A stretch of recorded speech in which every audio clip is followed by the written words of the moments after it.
নিজের প্রাক্তন স্বামীকে করলার সাথে তুলনা করলেন পরীমনি।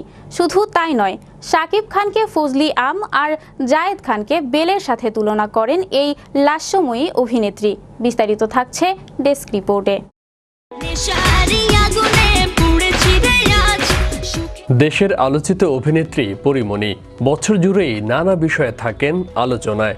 তবে শত আলোচনা ও সমালোচনা দমিয়ে রাখতে পারেনি তাকে। বরাবরই নিজের চিরচেনা ছন্দে থাকেন এই অভিনেত্রী।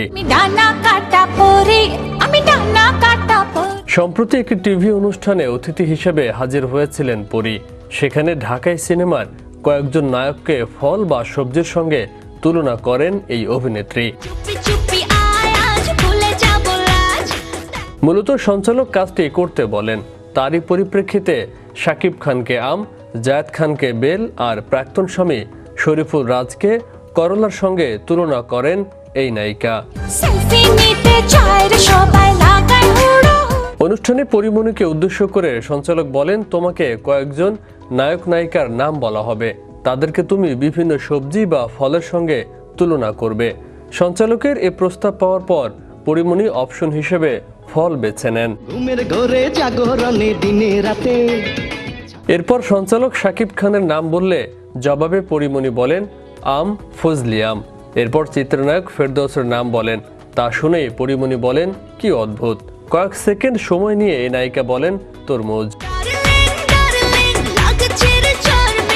চিত্রনায়ক সিএম আহমেদকে মালটা ও আরেফিন শুভকে তাল, চিত্রনায়ক সাইমন সাদিককে শশার সঙ্গে তুলনা করেন অভিনেত্রী।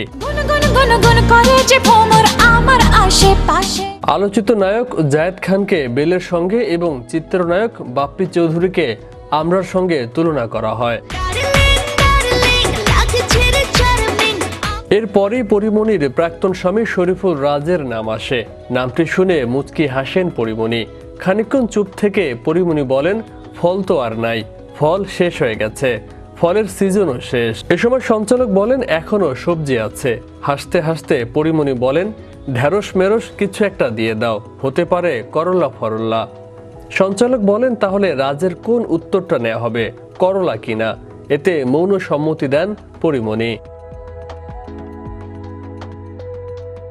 পরীমনিকে সর্বশেষ দেখা গেছে ওয়েব সিরিজ রঙিলা কিতাবে। সামনে নতুন কাজের পরিকল্পনাও চলছে এই অভিনেত্রীর।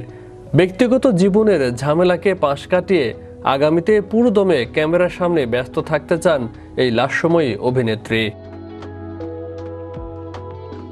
বিশ্ব বাংলা 24 বিনোদন ডেস্ক।